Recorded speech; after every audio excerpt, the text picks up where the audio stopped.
안녕하세요. 전산회계 2급 특별회차 기출문제 이론편 보겠습니다. 문제 1번입니다.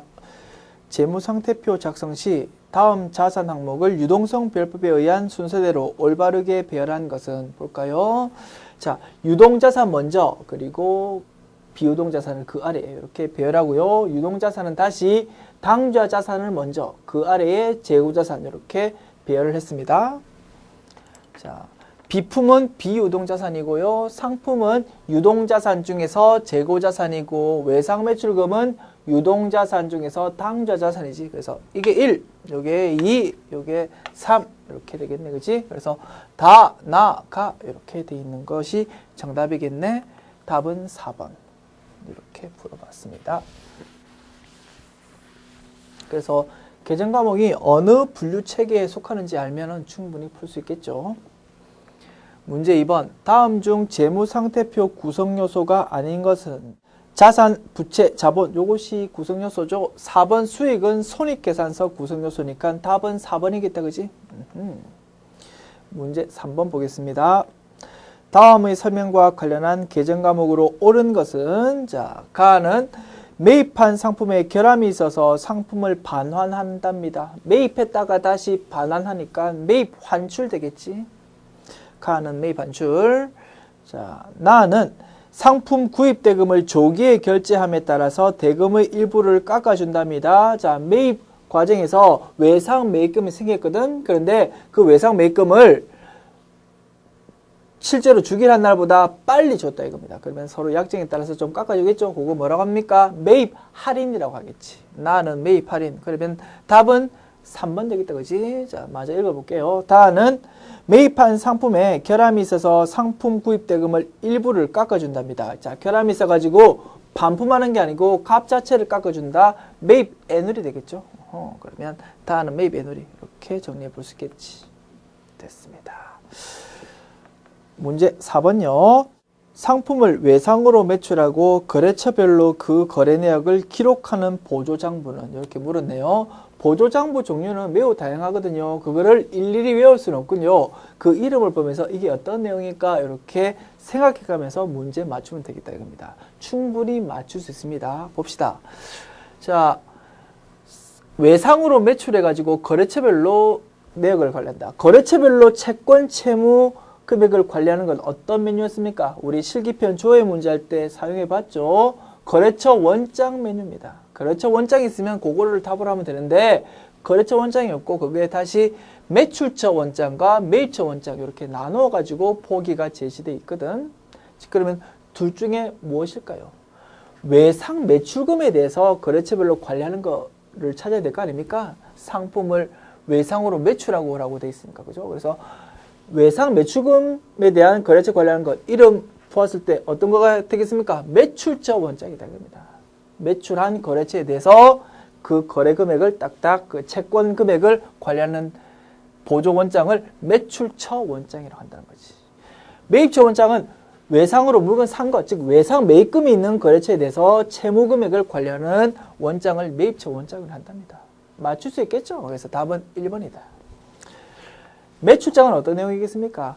매출이 현금 매출도 있고 외상 매출도 있고 그리고 뭐 언받은 매출도 있고 그죠? 각종 다양한 매출이 있겠죠. 그 매출이 어떤 내역으로 구성되어 있는지 그 매출에 대해서 관리하는 보조원장이 매출장이겠지 뭐.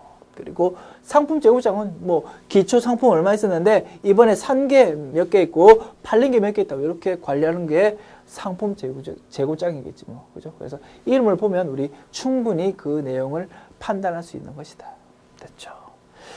문제 5번요. 다음 중 대손충당금 설정 대상에 해당하는 계정 과목은 대손충당금은 채권에 해당되는 계정 과목에 대해서 돈을 떼어서 못 받을 가능성을 추정해 가지고 대손충당금을 설정하는 거죠. 그러면 자산에 대해서 자산 중에서 채권에 해당하는 계정 과목에 대해서 설정한다는 겁니다. 그걸 찾아보면 되겠죠. 미지급금 이런 건 부채죠. 지급엄 부채죠. 받으름 요것이 자산이면서 채권 성격의 계정 과목이다. 답은 3번이겠지. 부채는 대손충당금이라는 개념 자체가 있을 수가 없는 거죠. 선수금도 부채지 않습니까? 그죠? 그래서 1, 2, 4번은 답이 될 수 없다.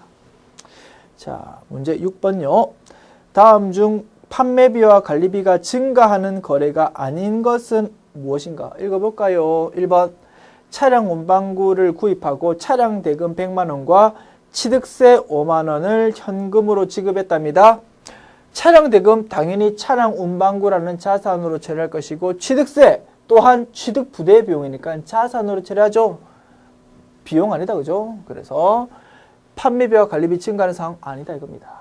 2번 업무용 자동차의 자동차세 24만 원을 현금으로 납부한답니다. 자, 그러면 자동차세 요거 뭐로 처리할까? 그거 묻는 거죠. 세금과 공과라는 비용으로 처리한다 이겁니다. 그러면 판매비와 관리비가 증가하는 거죠. 3번 본사 사무실의 전화요금 10만 원을 현금으로 납부했답니다. 전화요금 통신비라는 비용이죠. 판매비와 관리비 맞다. 요게 증가하는 상황이 맞죠. 4번 영업부 직원들과 회식을 하고 회식비 15만 원을 대한카드로 결제했다. 회식비 복리후생비라는 판매비와 관리비죠. 판매비와 관리비 증가하는 상황 맞다. 그래서 1번이 답이 되겠지. 여기서 취득세는 세금과 공과라는 비용이 아니고 차량 운반구라는 자산으로 처리하니까. 됐죠. 우리 수업 시간에 뭐 계속 강조했던 사항이었다. 그지? 1번이 답. 문제 7번요. 우암상점은 2000X1년 4월 1일 건물의 1년분 임대료 18만 원을 전액 현금으로 받고 임대료 계정으로 회계 처리했답니다. 영업 외 수익에 해당한다. 그지? 그래서 임대료를 받았다 이겁니다. 1년치를 18만 원. 자, 2000X1년 12월 31일 결산 재무상태표에 기록되는 선수 임대료 금액은 얼마일까 물어봤네요. 1년치 18만 원 받았는데 요게 올해 4월 1일부터 내년 3월 31일까지 12달치다 이겁니다. 18만 원을 전부 다 올해의 수익으로 잡으면 안 되겠죠. 내년치 3달치를 미리 받은 게 있으니까. 그죠? 그래서 요 3달치는 대변에 기록되어 있는 임대료라는 수익이 너무 많이 계산된 부분이니까 차변에 적어줘가지고 좀 감수시키고 대신 대변에는 내년 거 미리 받았습니다 라는 의미에서 선수 수익이라는 부채로 기록해야 되겠죠. 그래서 선수 수익을 요 문제에서는 선수 임대료라고 이렇게 조금 이름을 바꿔가지고 물어봤다 이겁니다. 아시겠죠? 그래서 내년 거 3달치 금액 이제 산출하면 되겠습니다. 12달치가 18만 원이면 18만 원 나누기 12 하면 얼마입니까? 18만 원 나누기 12 하면은 한 달에 15,000원이네. 15,000원. 한 달에. 몇 달치? 3달치. 내년 거 3달치를 계산하면 되겠지. 그러면 45,000원 되겠네. 그죠? 요게 선수 수익으로 기록되는 부분이다. 답은 1번이죠. 회계 처리는 차변의 임대료 45,000원, 대변의 선수 수익 45,000원 됐습니다. 문제 8번요. 다음의 등식 중 잘못된 것은 중요한 개념에 대해서 몇 가지 등식을 우리가 배웠었죠. 그죠? 그거 머릿속으로 떠올리면서 풀어보자고.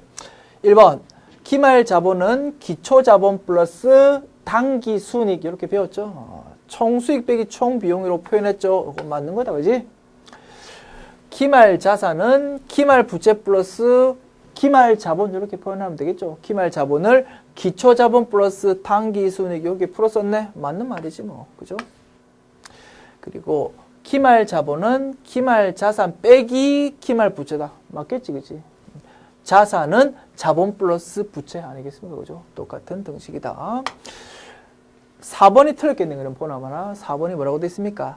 기말 자산 플러스 총 비용은 기말 부채 플러스 기말 자본 플러스 총 수익 보니까 시산표 등식이다. 그죠? 시산표 왼쪽에는 자산하고 비용이 오고 오른쪽에는 부채, 자본, 수익이 오는데 주의할 점은 시산표는 아직 계정을 마감하기 전에 작성하는 서식이다 보니까 여기서 나오는 자본은 기말 자본이 아니고 기초 자본이라고 우리가 강조했었죠. 그래서 기말 자본으로 되어 있으니까 요 4번 등식이 틀렸다 이겁니다. 요거를 기말 자본이 아니고 기초 자본으로 고쳐야지만 등식이 성립한다.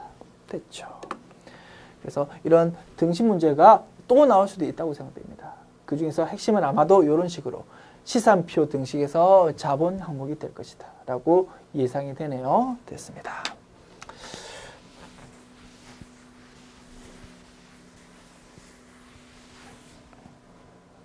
문제 9번입니다.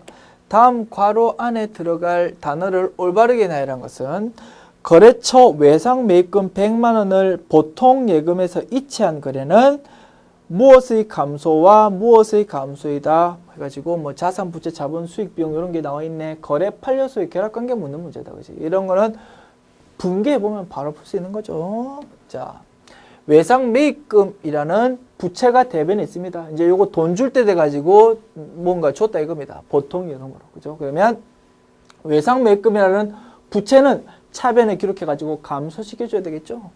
차변에 외상 매입금 부채의 감소 100만 원 이렇게 적고 대변에는 이제 돈 줘야 될 거 아닙니까? 보통 예금으로 줬다 이겁니다. 보통 예금 대변에 100만 원. 부채의 감소 차변이니까 그지? 대변에 자산의 감소 이렇게 기록되겠다. 맞습니까? 그러면 괄호 전부 다 감소니까 부채의 감소, 자산의 감소 이거 찾으면 되겠죠? 부채, 자산이라고 되어 있는 2번이 되겠네. 자, 지웁니다.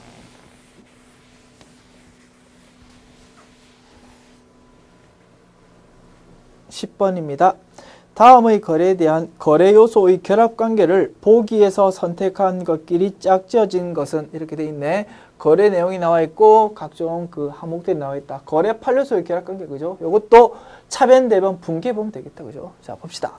대한상사는 민국 상사에서 단기 차입한 100만 원이 만기가 도래해가지고 이자 5만 원과 함께 당좌 수표를 발행해서 지급했답니다. 우리가 돈 빌렸는데 이제 돈 줄 때 됐다 이겁니다. 그러면 원금뿐만 아니고 이자 비용도 같이 줘야 될 거 아닙니까? 그 거래입니다. 자 그러면 차변, 대변, 회계 처리를 써봅시다. 자 단기 차입금이라는 부채가 대변에 기록되어 있는데 이제 돈 줄 때 돼가지고 돈으로 줘야 되니까 부채는 없어져야 되겠죠. 차변에 단기 차입금 이렇게 기록되겠다. 100만 원이라고 제시가 되어 있네. 요거 적어야 되겠다. 그지? 100만 원 이렇게 적어보고 그죠? 그리고 이자도 같이 줘야 될 거 아닙니까? 그러면 이자 5만 원도 줘야 되니까 요거 비용으로 인식해야 되겠다. 이자 비용 5만 원. 그래서 돈 얼마 줘야 됩니까? 100만 원 플러스 5만 원. 105만 원 돈 줘야 됩니다. 돈 뭘로 줬습니까? 당좌 수표를 발행해서 줬대. 우리 회사가 당좌 수표를 발행하면 대변에 당좌 예금 적는다고 했죠? 대변에 당좌 예금 적으면 되겠다. 금액은 얼마? 요거 두 개 합한 거 105만 원. 이렇게 적으면 되겠죠? 거래 판례소 결합관계로 보면요. 차변에 부채의 감소, 비용의 발생, 대변에 자산의 감소 이렇게 분석할 수 있는 거죠. 자, 자산의 감소지 그러면 나, 그리고 부채의 감소지 라, 비용의 발생이지 바 그러면 나, 라, 바라고 되어 있는 거 찾으면 되겠죠. 나, 라, 바 3번이 정답 이렇게 찾는 것이다. 그러니까 사실은 문제 9번, 10번 둘 다 똑같은 문제죠. 그래서 회계처리 가지고 거래 판례소 결합관계 답해라 요겁니다. 그래서 우리 열심히 차변 대변 회계처리 배웠죠. 그거만 알면 다 풀 수 있는 것이다. 그지? 자, 봅시다. 문제 11번입니다. 거래를 참고하여 상품의 매출원가와 매출액을 구하면 얼마인가? 단, 더 이상의 매입 매출 거래는 없는 것으로 간주한다 라고 되어 있네. 일단 읽어봅시다. 1월 10일 날 상품 100개를 개당 1,000원에 매입하고요. 운반비 2,000원을 포함하여 현금으로 지급했답니다. 자, 상품을 살 때 운반비 뭘로 처리합니까? 취득 부대 비용으로서 자산으로 처리한다고 그죠? 그러면 회계처리는 차변에 상품이라고 처리하고 운반비에 대해서 별도 비용으로 떼지 않는다. 그러면 상품으로 회계처리해야 되는 금액 얼마라고요? 100개 곱하기 1,000원 10만 원 되겠죠? 100개 곱하기 1,000원 10만원 플러스 2,000원 한 10만 2천원이 차변에 기록되는 금액이다. 그리고 대변은 뭘로? 현금으로 지급했으니까 현금 이렇게 기록하면 되겠죠. 10만 2천원. 자, 1월 15일 날 1월 12일에 매입했던 요 상품 100개를 전부 다 외상으로 팔았답니다. 그러면 요 102,000원이 전부 다 팔린 거니까 고스란히 매출 원가로 가겠죠. 기말 수준 분계를 해보면 차변의 매출 원가, 대변의 상품 이런 분계가 이루어질 것인데 요 금액이 102,000원 되겠다입니다. 됐죠? 매출 원가 구했다. 102,000원. 이제 매출액 구하면 되겠죠. 매출액은 100개 곱하기 개당 1,400개 곱하면 매출액 나오겠죠. 문제는 운반비입니다. 상품을 팔 때 운반비 3,000원 들었거든. 이거 어떻게 처리합니까? 주된 영업활동으로서 물건 팔 때 운반비가 든 거니까 운반비라는 별도의 비용으로 떼서 기록한다 이겁니다. 그러면 요 3,000원은 매출액에는 영향을 안 미치겠죠? 오케이. 그러면 매출액은 1,400원 곱하기 100개 14만 원이 나온다 이겁니다. 그죠? 그래서 매출액은 14만 원이고요. 매출 원가는 102,000원이다. 이렇게 답을 하면 되겠죠. 그래서 매출액은 14만 원, 매출 원가는 102,000원 되어 있는 3번이 답이 되겠네요. 그죠? 그래서 이 문제의 핵심은 뭐라고?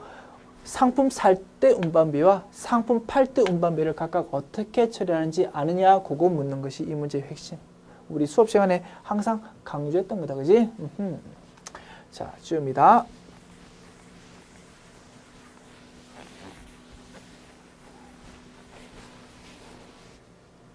문제 12번요. 대한상사의 당기 1월 1일 현재 재무 상태가 다음과 같을 때 단기 대여금을 구하시오. 뭐 거창하게 물어봤는데 뭡니까? 자산은 부채 플러스 자본이라는 재무 상태표 등식 묻는 문제죠.